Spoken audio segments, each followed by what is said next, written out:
বেনজির আহমেদ ও তার স্ত্রী সন্তানদের দুদকের তলব।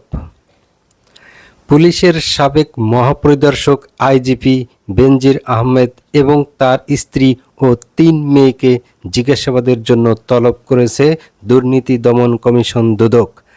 আজ মঙ্গলবার তাদের তলব করা হয়। দুদকের প্রধান কার্যালয় থেকে পাঠানো নোটিশে বেনজির আহমেদকে আগামী ৬ জুন এবং তার স্ত্রী ও সন্তানদের ৯ জুন দুদকে হাজির হয়ে বক্তব্য দিতে বলা হয়েছে। নাম প্রকাশ না করার শর্তে দুদকের একজন কর্মকর্তা এসব তথ্য প্রথম আলোকে নিশ্চিত করেন। দুদকের কমিশনার জহিরুল হক প্রথম আলোকে বলেন, আরও কারো বিরুদ্ধে কোনো ব্যবস্থা নেওয়ার দরকার হলে তাকে জিজ্ঞাসাবাদ করতে হয়, তার বক্তব্য জানতে হয়, আইনও সেটা বলে। বেনজির আহমেদ 2020 সালের 15 এপ্রিল থেকে 2022 সালের 30 সেপ্টেম্বর পর্যন্ত আইজিপি ছিলেন। এর আগে তিনি ঢাকা মহানগর পুলিশ ডিএমপি কমিশনার ও র্যাবের মহাপরিচালক হিসেবেও দায়িত্ব পালন করেন।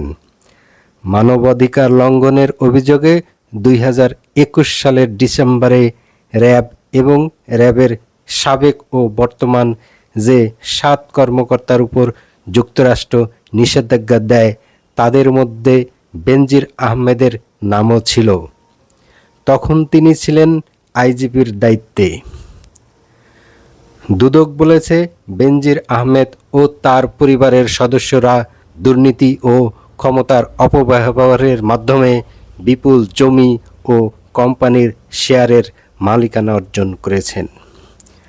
সম্প্রতি বেনজির আহমেদের বিরুদ্ধে দুর্নীতি ও অনিয়মের মাধ্যমে বিপুল সম্পদের মালিক হওয়ার অভিযোগ ওঠে।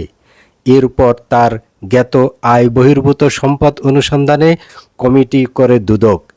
দুদক বেনজির আহমেদ ও তার স্ত্রী সন্তানদের স্থাবর সম্পদ জব্দ ও ব্যাংক হিসাব অবরুদ্ধের আবেদন করে।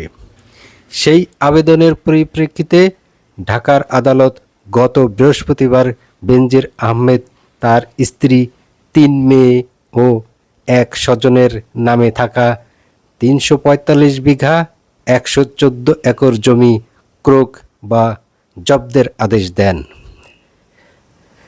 একই দিন বেনজির ও তার স্ত্রী সন্তানদের নামে বিভিন্ন সরকারি ও বেসরকারি ব্যাংকে থাকা 33টি ব্যাংক হিসাব অ্যাকাউন্ট অবরুদ্ধ করার আদেশ দেওয়া হয়। এরপর গত রোববার আদালতে বেনজির আহমেদের স্ত্রী শিশান মির্জার নামে থাকা মাদারীপুরের 276 বিঘা 91 একর জমি এবং বেনজির পরিবারের নামে থাকা গুলশানের 4টি ফ্ল্যাট জব্দের আদেশ দেন।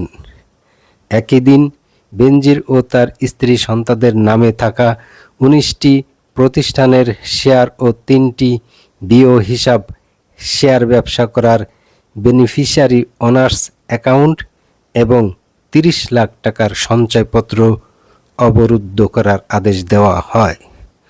সাভারে তাদের কিছু জমিও পড়েছে একই আদেশের মধ্যে।